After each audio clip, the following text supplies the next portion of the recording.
दोस्तों एनडीपीएस जैसे मामलों में अक्सर ये देखा गया है कि लोग सालों साल तक केस लड़ते हैं, केस लड़ते रहते हैं, एक बार भी बेल नहीं मिलती।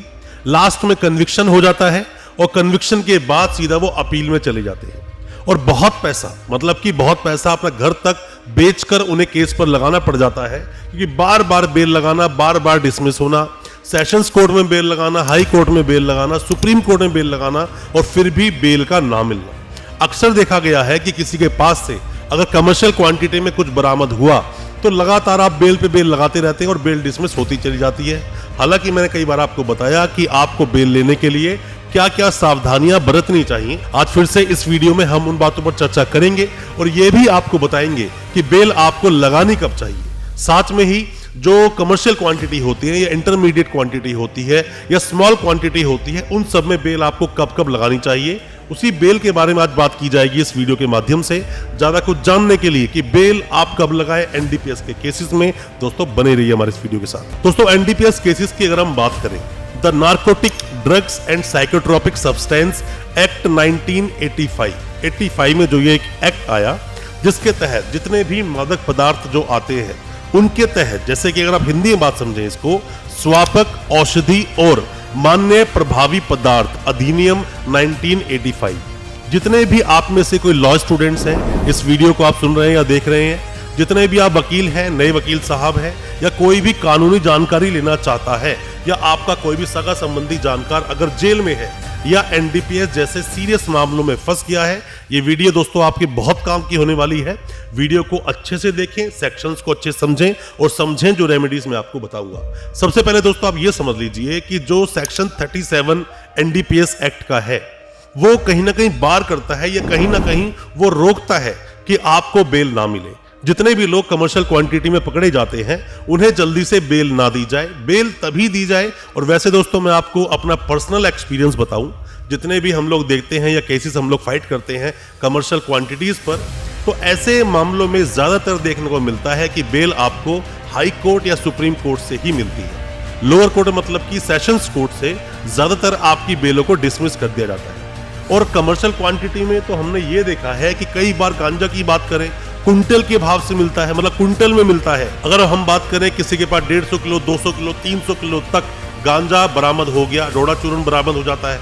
हम ड्रग्स की बात करें, ब्राउन शुगर की हम बात करें, चरस की बात करें, अफीम की बात करें, कमर्शियल क्वांटिटी में अगर आप हैं, एनडीएमए की बात करें, कमर्शियल क्वांटिटी में दोस्तों अगर आप हैं, आपका मामला दर्ज हुआ है आपके अगेंस्ट, तो ऐसे मामलों में आपकी जल्दी से बेल होगी नहीं। और बेल होती है तो आपको हाई कोर्ट, सुप्रीम कोर्ट जाना पड़ सकता है, या फिर आपके वकील साहब कोर्ट में बहुत अच्छे से दलील दें और बताएं कि आप उस केस में क्यों फंस गए। आप क्यों फंस गए, हो सकता है कि आप बेकसूर हो सकता है कोई ऐसा कॉन्क्रीट एविडेंस रिकॉर्ड पर है ही नहीं और आपको अरेस्ट कर लिया, सेक्शन 50 का अच्छे से इस्तेमाल नहीं किया गया, अच्छे से कंप्लाइंस नहीं किए गए।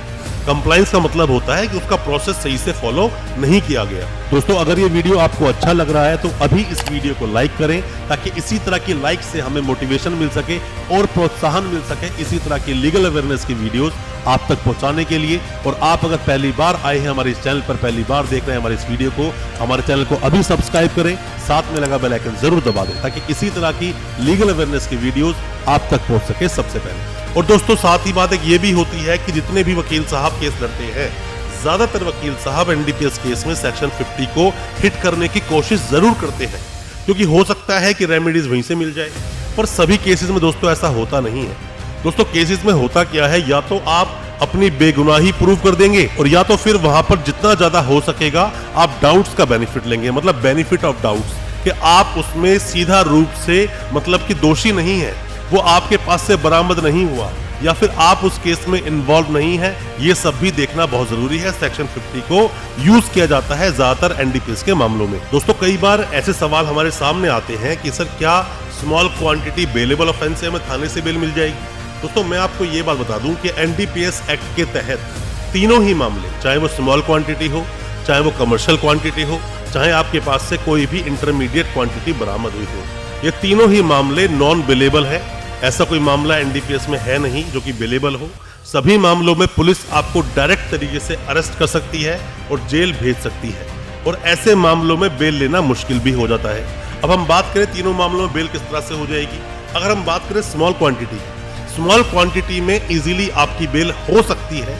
हो सकती है मैं इसलिए बोल रहा हूं कि हो ही जाएगी, ये जरूरी नहीं। देखा जाता है कि जब आपको पकड़ा गया तो उस वक्त की कंडीशन क्या थी, या फिर किस तरह से पकड़ा गया, आसपास चीजें आपके क्या थी, क्या क्या और एविडेंसेस आपके अगेंस्ट हैं, बहुत कुछ देखा जाता है इसके अंदर। तो आप फिर भी बेल आसानी से ले सकते हैं। इंटरमीडिएट क्वांटिटी के अंदर भी आपको सेशंस कोर्ट से बेल मिल जाती है, बट वहां पर भी आपके वकील साहब को मशक्कत करनी पड़ सकती है, जजमेंट्स लगाने पड़ सकते हैं, और साथ में ही आपकी चीजों के लिए जो कॉन्ट्राबैंड आपके पास से मिला है उसके बारे में अच्छे से बताना होगा कोर्ट में। जज साहब को बात समझ आ जाती है तो आपको बेल बिल्कुल मिल सकती है इंटरमीडिएट क्वांटिटी में। पर कमर्शियल क्वांटिटी जैसा मैंने आपको बताया, उसमें बेल लेना थोड़ा मुश्किल हो जाता है, इतना आसान नहीं उसमें बेल लेना। उसमें बेल फाइट करते करते आपको सुप्रीम कोर्ट तक जाना पड़ सकता है। और दोस्तों, बहुत महत्वपूर्ण चीज जो आपको जाननी चाहिए, कमर्शियल क्वांटिटी हो, इंटरमीडिएट क्वांटिटी हो या स्मॉल क्वांटिटी हो, सभी लोग बेल के पीछे लग जाते हैं कि बेल चाहिए, बेल चाहिए, बेल चाहिए। बेल पे बेल आप लगाते जाते हैं, बेल डिसमिस होती चली जाती है, और लास्ट में देखने को मिलता है कि बेल बिल्कुल नहीं मिली, पैसा बहुत ज्यादा बर्बाद हो गया। तो आपको करना क्या है, जैसे ही आप बेल लगाते हैं उसके साथ साथ ट्रायल के लिए भी आपको फाइट करना होगा। हर तारीख पर जैसे जैसे ट्रायल आगे बढ़ेगा वैसे वैसे आपके वकील साहब को ट्रायल पर अपनी तैयारी करनी होगी, ट्रायल को लड़ने के लिए।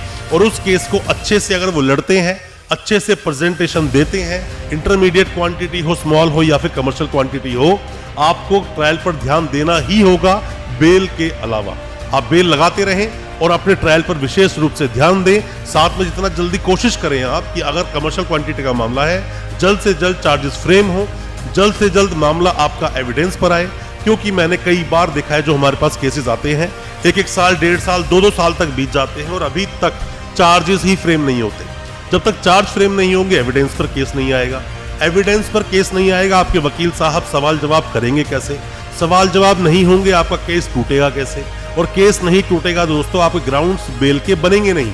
आप आगे बेल लेने भी जाओगे तो बोलोगे क्या कोर्ट में? मतलब आप हाई कोर्ट गए, सुप्रीम कोर्ट गए, तो वहां पर भी सबमिशन के लिए कुछ तो बोलना पड़ेगा ना।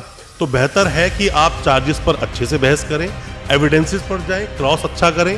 ये सब चीजें अगर आप फॉलो करेंगे, जैसे मैंने आपको बताया, ट्रायल पर ध्यान देना है, बेल आपको लगानी है, ग्राउंड्स नए नए बनाने हैं, और जितना ज्यादा हो सके डाउट क्रिएट करना है केस में।